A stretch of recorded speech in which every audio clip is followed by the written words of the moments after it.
E aí eu falei para vocês assim, o que é ser um profissional de referência?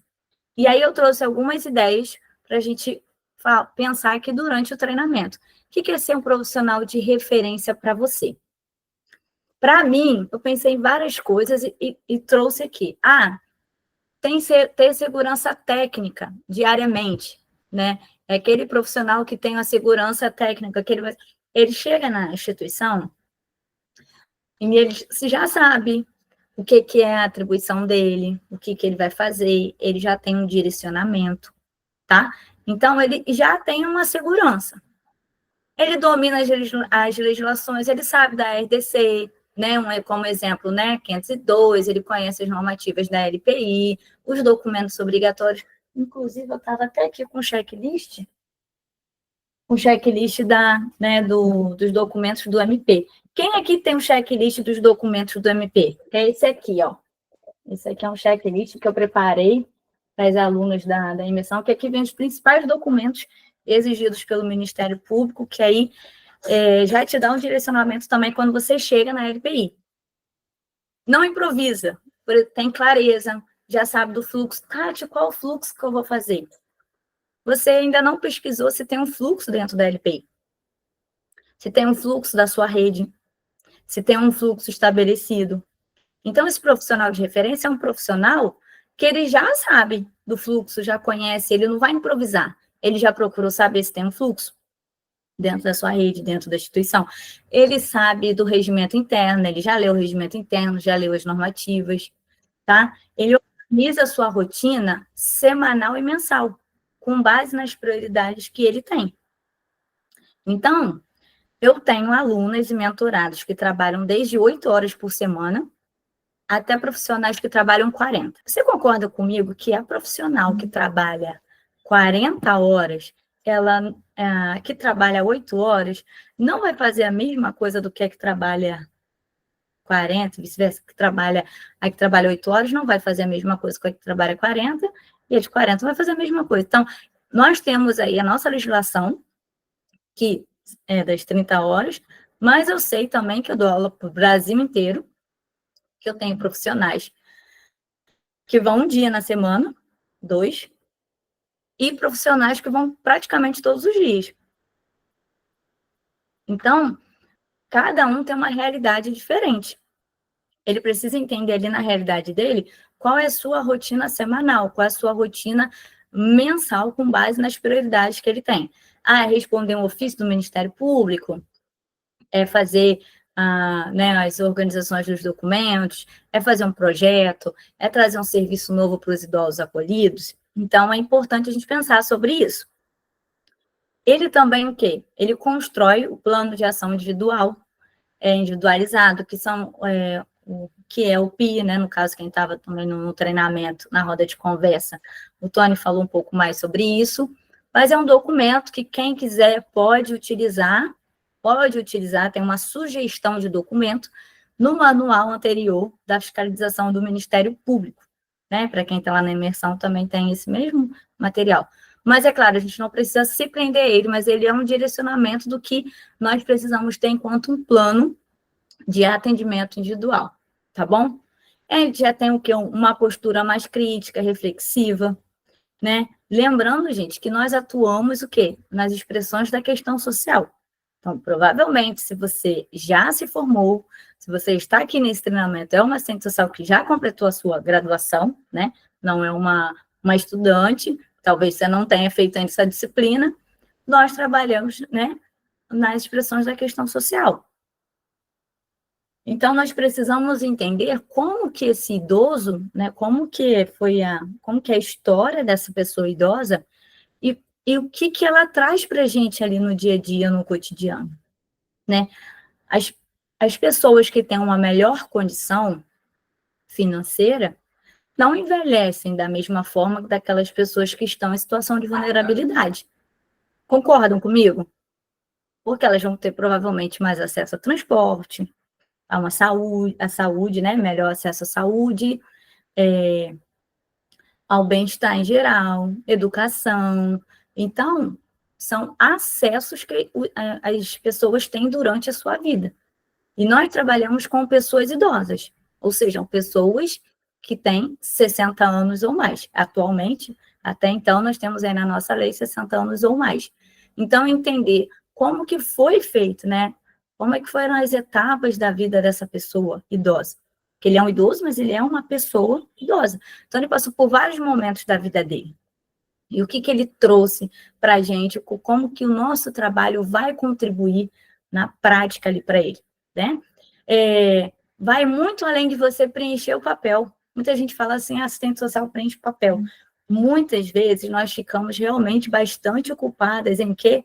Em preencher documentos, né?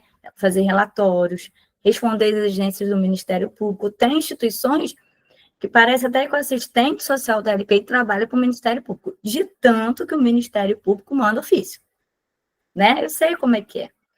Então, mas é procurar no dia a dia fazer o quê?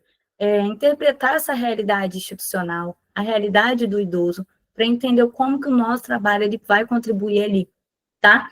Então, coloquei aqui também para a gente pensar um pouco sobre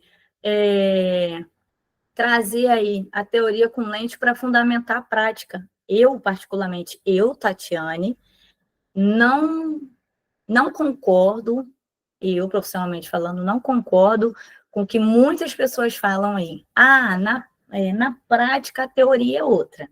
Não. A teoria vai fundamentar a nossa prática. Então, eu, enquanto profissional, eu entendo a importância de se atualizar, de entender a realidade, de realmente estar ali envolvido no que eu puder aprender, da forma que eu puder aprender sobre os cursos de envelhecimento, sobre o que eu preciso estudar, e saber que tem teorias que vão me auxiliar para compreender a realidade do idoso. Então, a teoria, na minha concepção, tá? No meu ponto de vista profissional, a teoria, sim, vai auxiliar na minha compreensão da realidade que eu vou ter lá no campo. Tá? Não sei o que as pessoas falam por aí. Ser ouvida e reconhecida como uma autoridade no assunto do serviço social. Naquele momento que a pessoa fala assim, olha, eu não sei o que é isso, pergunta para a Tatiane, pergunta para a Carol, pergunta para fulano, para a Luciana que ela sabe.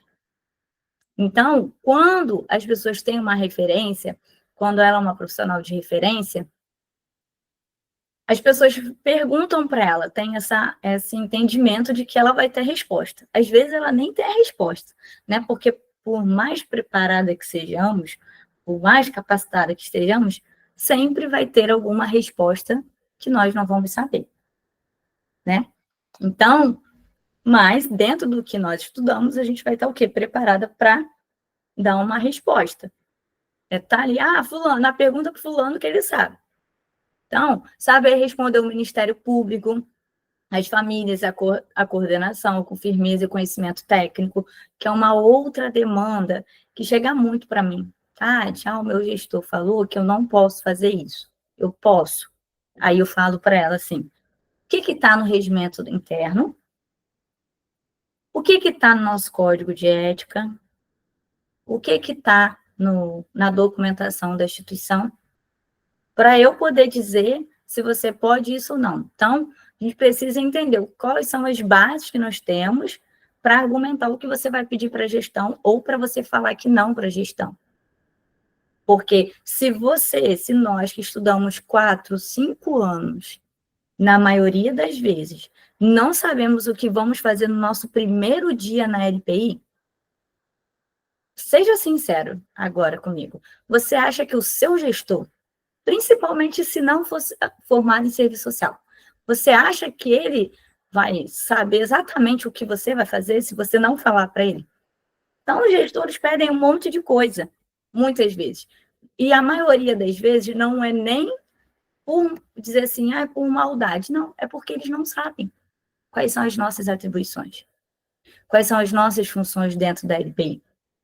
Tá? E se vocês quiserem, tem até uma aula lá no YouTube, além da imersão, tem uma aula lá onde eu falo um pouco sobre isso. As nossas atribuições vão mudar de acordo com a instituição que a gente está. Né? Todo mundo aqui trabalha numa LPI, ótimo, mas cada um tem a sua realidade. Então, às vezes, numa LPI, a atribuição do assistente social vai ser uma, e numa outra LPI, a atribuição dele vai ser outra. E não quer dizer que esteja errado, quer dizer que a realidade é diferente. E aí, a nossa atribuição, ela também vai estar inserida ali dentro daquela instituição, de uma forma diferenciada. Transformar os termos técnicos em uma linguagem mais acessível, transmitir confiança, porque às vezes a gente quer falar o nosso social case aí, e aí a gente quer falar os termos da Maria do Yamamoto, do Zé Paulo Neto, e falar, e aí as pessoas não vão entender o que a gente está falando. Nós sabemos, mas talvez ela não vai entender o que você está falando com ela, o que você quer falar com ela. Então, às vezes, falar de uma linguagem de uma forma mais simples, com que ela entenda, né, vai ser mais eficaz. Ela vai entender o que você está falando e ela vai compreender e vai atuar junto com você. Às vezes, ela precisa entender o que você vai fazer junto com ela para vocês atuarem numa equipe interdisciplinar, multiprofissional, tá? Então, é importante, às vezes, desapegar um pouco de falar o social ex aí, né? Para poder falar uma linguagem, isso aqui, ó, o trabalho do serviço social aqui, eu faço isso, faço aquilo outro, tá? Mantenha aí os relatórios, o PIA, o prontuário, os registros completos, atualizados e com qualidade técnica. Não é só fazer aquela evolução. Hoje o idoso passou bem e recebeu visita. É claro que tem idosos que vão ter uma situação, uma realidade, que naturalmente vão ter poucas evoluções no prontuário, até devido ao grau de dependência, né? Isso é um outro assunto. Mas a gente sabe que acontece isso na maioria das vezes, quem está ali na LPI. Então, tem lá também um formulário na imersão do acompanhamento de visita, para quem está lá, não esquece, pode imprimir, pode utilizar. Usar o respaldo ético-legal nas suas atribuições. Pediram para fazer uma ação, que o assistente social sabe que não é atribuição dele, que vai contra o código de ética, vai lá no código de ética, lê os artigos do código de ética. Eu acho que não tem aqui, está lá na LPI, no meu código. Vai lá no código de ética. Aí, realmente, isso aqui condiz com a minha ação, com a minha atuação? Eu posso fazer isso? Não posso fazer isso? Outra coisa muito comum, que não deu tempo de eu falar na roda de conversa, mas acontece demais, que é o quê? Você vai você vai escrever no começo, né? Você vai fazer um relatório, vai fazer uma evolução, e aí você coloca assim, uma informação que você esquece de falar que foi outra pessoa que falou. Segundo fulano, né, de acordo com ciclano, e aí você coloca como se fosse você falando. Não faça isso. Se você não viu, se você não participou da ação, se você não estava presente, não relate dessa forma. É sempre de acordo com o que a pessoa que passou para você.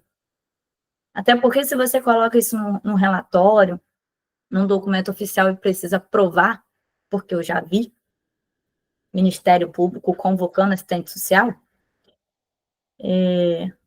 como é que você vai dizer que não foi você? Você vai dizer, né? Se você falar, você vai ter a oportunidade de falar que não foi você, mas você escreveu, você assinou? Tá? Então, é importante a gente refletir sobre isso. O que é ser esse profissional de referência?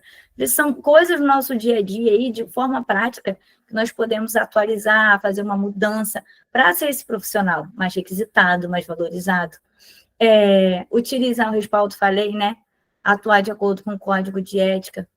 Gente, o código de ética é o direcionamento, como o estatuto do Estatuto da Pessoa Idosa.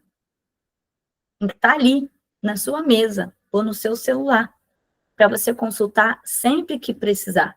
Eu não sei o código de ética todo de cabeça, e também não sei o Estatuto da Pessoa Idosa de cabeça, mas muita coisa eu sei, porque todo dia eu estou lendo, todo dia eu vejo aquele assunto.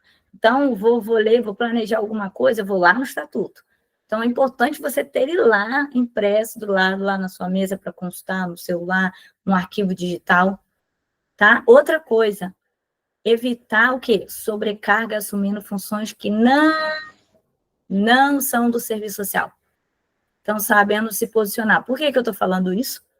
Outra demanda que chega quando o assistente social começa na LPI, ou está na LPI um tempo e precisa falar que não.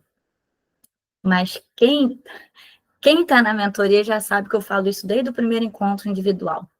É mais fácil você falar que não quando você chega, claro, e dizer por que não, como eu já falei aqui, ou você passar 4 anos fazendo e um belo dia você chega e fala, não vou fazer isso não. Por quê? Você passou 4 anos fazendo aquilo ali, que é a situação muito recorrente que eu falava para as assistentes sociais sobre a questão do óbito, mas é um outro assunto, tem um treinamento também lá no YouTube, vocês podem me perguntar depois. Então, já chegar entendendo melhor, conhecendo melhor as partes da nossa atribuição, do código de ética, enfim, do que a gente tem, das normativas da ILPI, para a gente atuar com quê? Com segurança, com clareza, com entendimento, tá? Ter uma visão humanizada da pessoa idosa, enxergando ali a história de vida dela. Você sempre pensar em o quê? Em uma atualização contínua, buscar constantemente, realizar, assim, trabalhar para o quê? Pela busca constantemente de capacitações, supervisões, mentorias, porque eu entendo que para você ser referência, você precisa sempre estar em quê? Em evolução, em construir a referência. Há 8 anos, eu nem sabia o que era LPI. 8 anos e pouco, né? 8 anos e pouquinho, eu não sabia o que era ILPI. Então, o tempo conta, só que nós precisamos o quê? Entender como se construir enquanto referência. Depende muito da gente procurar se qualificar, procurar entender o trabalho, porque quando chegar uma cobrança, você vai falar assim, não, isso aqui, ó, de acordo com o código, de acordo com isso aqui, não é minha atribuição, mas a gente pode fazer de uma outra forma, pode fazer uma outra ação, um exemplo, tá? E aí, pensar também sobre o quê? Como se posicionar de peça-chave. Você se posiciona como uma peça-chave na LPI, deixando de ser uma pessoa invisível, sabe? Que você passa despercebido. As pessoas nem sabem que você existe. Então, quando você começa a ser uma referência, você é uma pessoa que começa a ser vista naquele lugar. Lembra que eu falei? Às vezes você pode não saber a resposta, porque a gente não tem resposta para tudo. Mas as pessoas vão começar a te perguntar, pergunta para Carol, pergunta para Eliane, pergunta para Elisvane, como que é isso, como é que funciona? Porque elas já têm na mente que você é uma profissional de referência, tá? Eu vou olhar o chat aqui, tá? Essa parte aqui não vai ficar gravada. Vocês conseguiram entender? Gente, só tem 4 subtópicos aqui que eu vou falar bem rapidamente, assim, do que a gente já vai mudar na prática, que já vai agregar muito valor ao nosso trabalho. Muito valor mesmo, tá certo?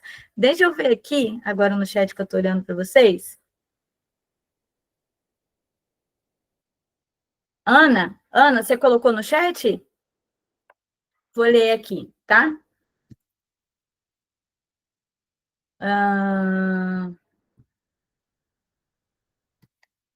Deixa eu ver de onde parou. Eu.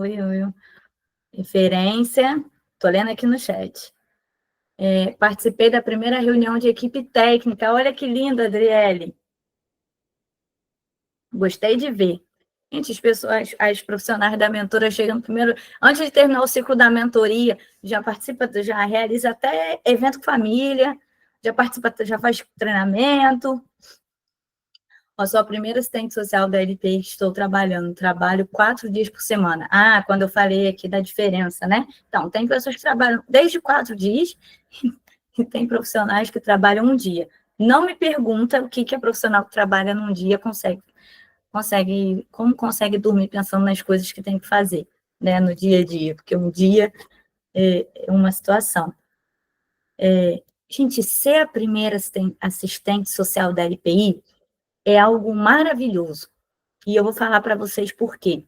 Eduarda, não sei se você já colocou lá na mensagem do grupo, avisando que já começou, tá? Que não vai ficar gravado, se você puder colocar um lembrete lá.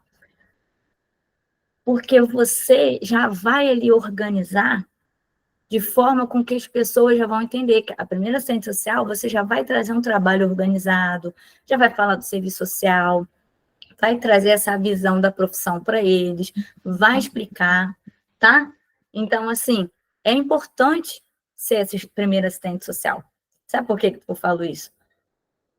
Porque quando você chega e você não sabe, você é comparado a uma outra que talvez nem sabia também, mas você, além de lidar com a inexperiência, você também tem que lidar com a comparação.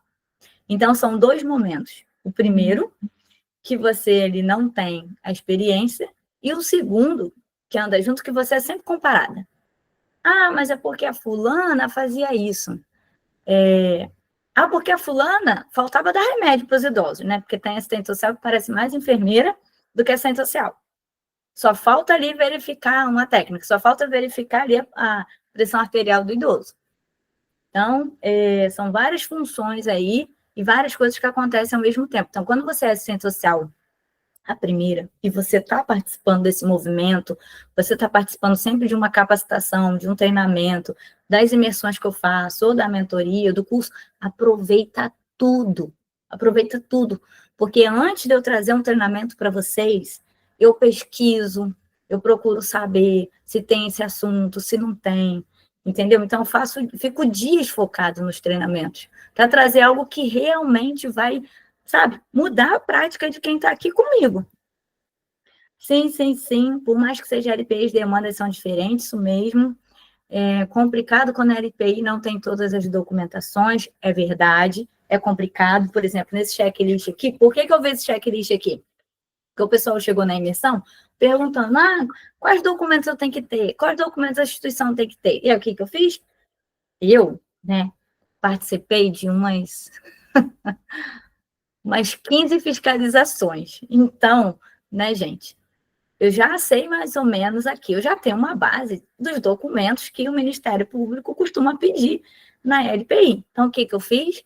Eu juntei todas essas exigências, tanto para o serviço social como na instituição em geral, e fiz um documento, que é que o assistente social chega na instituição e já vai fazendo um checklist. O que não for dele, ele passa para a coordenação. Pronto, ele já organizou o que geralmente o Ministério Público pede, que não pede.